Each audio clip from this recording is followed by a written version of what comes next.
Hello friends, you're with Lonesome Gamer and I'm playing Neanderthal. This will probably be the last video.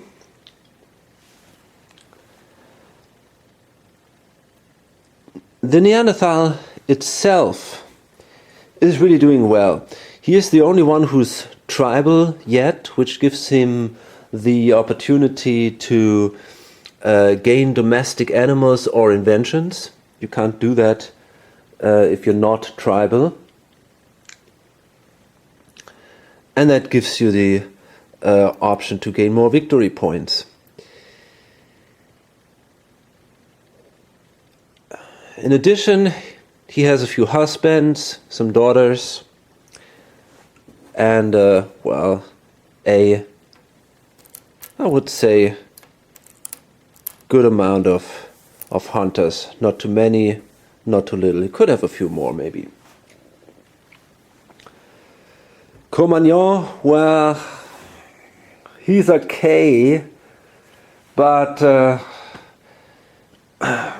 compared to the Neanderthal, he's far behind actually. Not to forget here the trophies the Neanderthal already has. Cro-Magnon, well, he has a husband, he managed to get 2 elders, he has a napper now, and he might become tribal in the next turn, or in this turn basically. But it's gonna be extremely hard to catch up with the Neanderthal, especially with all these trophies here. And Archaic is far behind, no chance for him. Basically he can't do anything except just waiting and doing some new lecture actions or things like that. Okay, now let's draw the next card. 3 cards are left. Possible that some others will come into the deck, but we'll see about that. So, we have: swear words are strange worldwide utterances involuntarily blurted out after a failure. Some, such as "God damn it," take the form of a prayer. A bicameral theory interprets them as verbal communications originally from the man left hemisphere of the brain to the god right half to program admonitory reflexes. Oops. Still got. So, first we have 2 elder kills, or possibly elder deaths. Could be bad for Cro-Magnon. We have a 4 and a 5. He was lucky. He had a rank 3 and a rank 6 elder. And the Neanderthal has a rank 6 elder, and he was also lucky here. We have a blizzard then, and well, everybody's fine. Swearing a woman. Profanity. Ignore precondition tools. The precondition tools are these discs required to hunt specific prey. And place a bison portal. Okay. I think again that the green player can bid quite a few discs on it simply to make sure that the others don't get it, because he can afford that. He only has 4 and he won't have any more in the near future. So simply to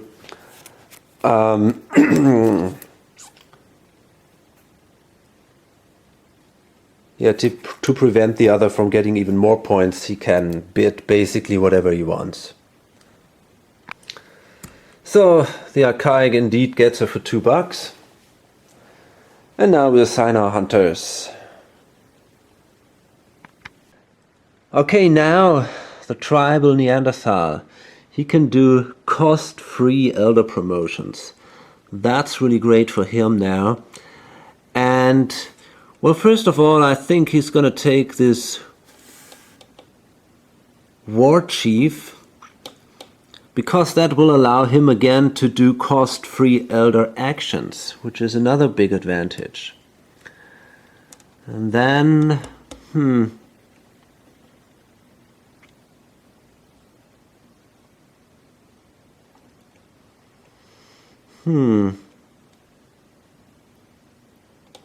not sure. He could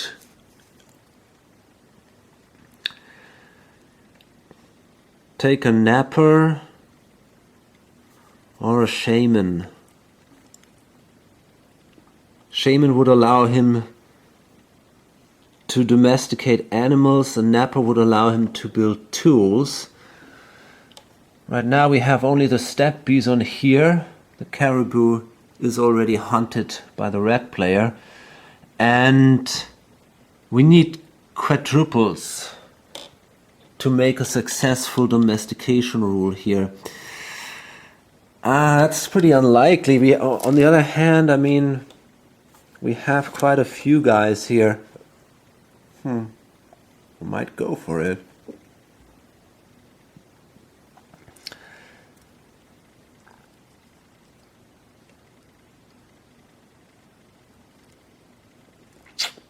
Hard to tell.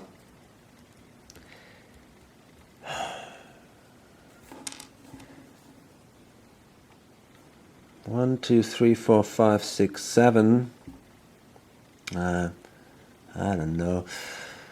Maybe I'm gonna keep this one here. Yeah, I think I'm gonna try it that way. I can create the other elder still in the next turn, and yeah, maybe I can get that bison and then do the domestication action or play this card in the next turn. That's gonna be fine. Okay, cool. And green is obviously doing nothing because he only has. On the other hand, he's now last. So it could take a chance somewhere. There is no reason not to. Could, for example, go on a flint mine here. I think that's fine. He cannot be attacked by anybody else because he's last. And but it's a pretty big risk. These guys go here, obviously. It's a pretty big risk to attack this scimitar cat or the rhinoceros, simply because well, they will fight back, and we don't want to risk that with only 4 cubes. Now let's see what the hunt brings. Let's start here with the caribou. 6 dice.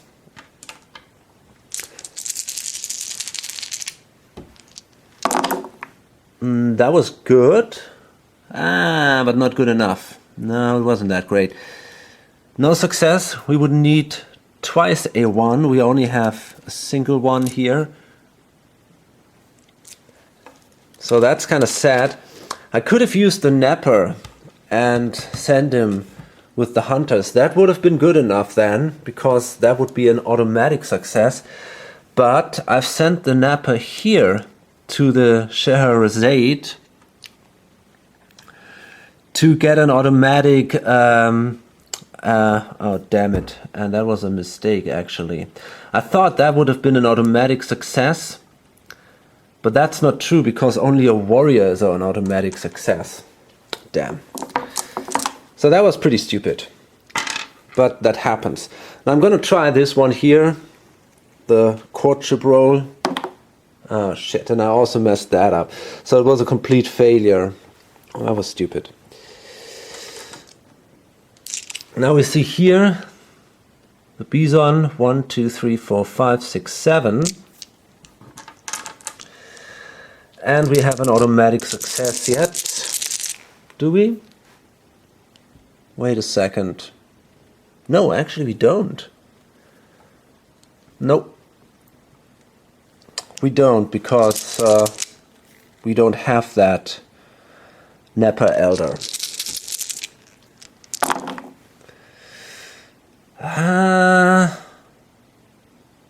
no success here. No, that's not good enough. And obviously no quadruples either. But wait a second. I can roll another die. I can roll a die for the elder. I haven't done that. Maybe I'm lucky here. At least to get a third success for the hunt. But that's not the case. So also the Neanderthal had some bad failure here. Now let's see if the archaic does better.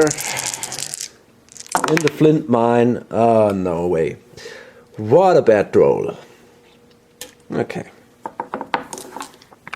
So the archaic can now...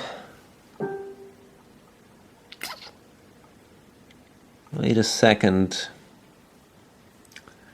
Well, he definitely can free this disc here as a neo-lecture action.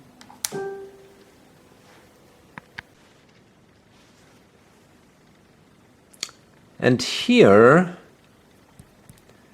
we actually have a conflict. I haven't to remember that. So the red player will attack the husband of the paintress.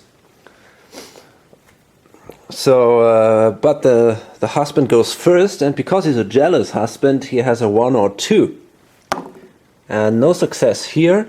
So the red player needs a 1 to be successful, which he hasn't, but he automatically does an successful mating rule. So that means that this guy goes back and this becomes an immature husband. In addition, we could now place a... Well, let me see. Can we? Not sure. Damn. Now, actually I cannot place... I cannot do a portal action. I don't have any matching daughter abilities here. This one is not mature yet. I can do a neo-lecture action, and I'm gonna free this disc. So it's not looking that good. I might get into chaos. Luckily I got the laughing woman, but that's still not good.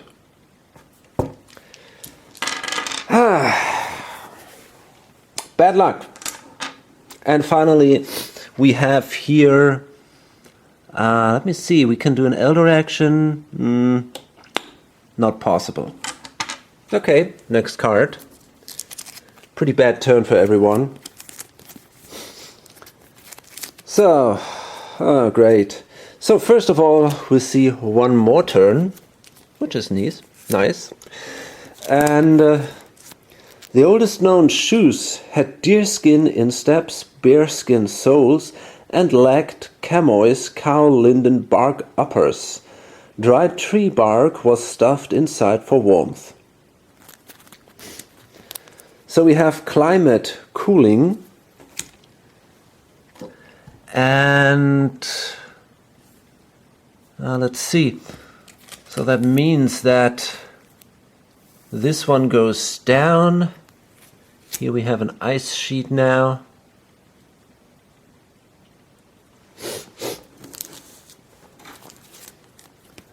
And then we have chaos. And this is now indeed a problem for the red player, Homo sapiens. He will get into chaos. He only has 5 vocabulary discs, which is really bad. So that means he loses half. Yeah, that would be... Well, wait a second. He has here 7. So he has the fire starter. So he can round his losses down. That means he loses 3.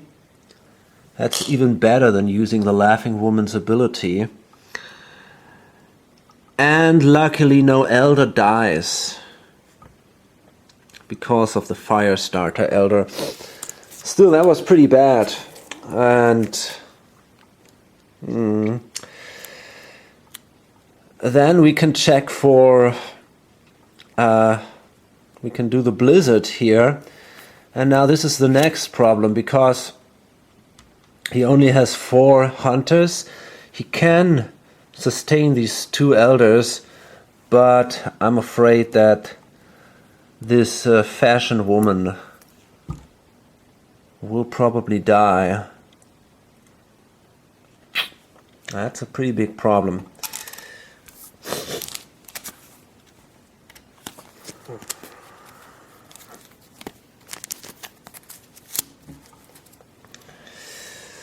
Okay, well, and by the way, one of these ladies will also die, so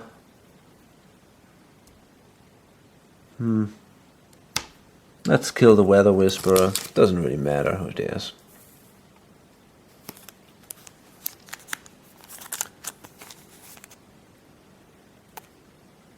Yeah, okay.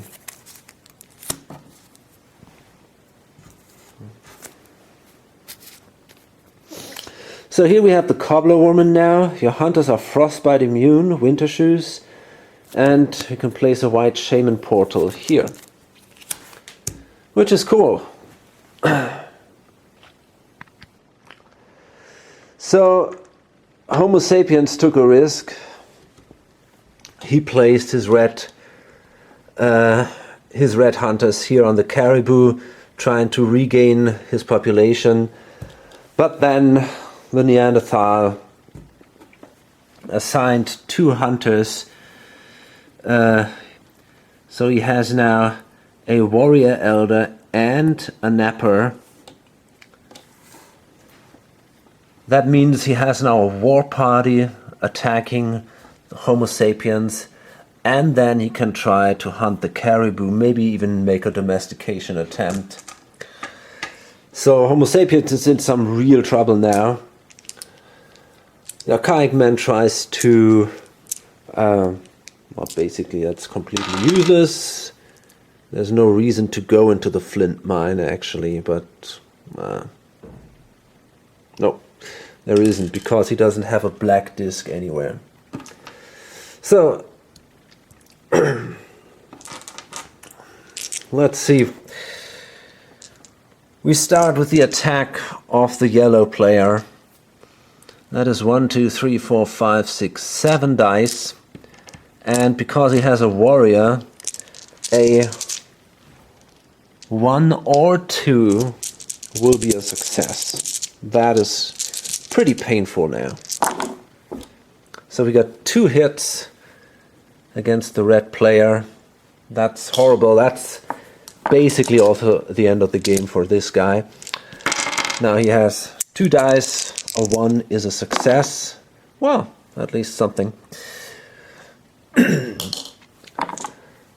So the red player is still alive. That allows him to start with the hunt, because he has less hunters on that biome.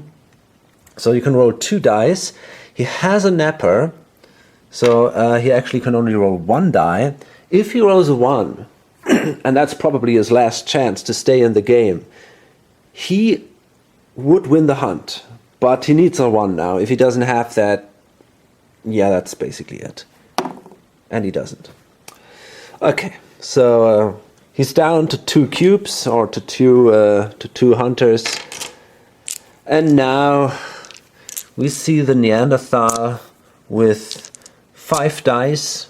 1 success is already sure because of the napper. So we need another 1 to be successful with the hunt. Quadruples would be awesome, but I'm afraid we won't get these. Oops. Well, we have a 1. And well, we have 3 times a 5, but that's not good enough. So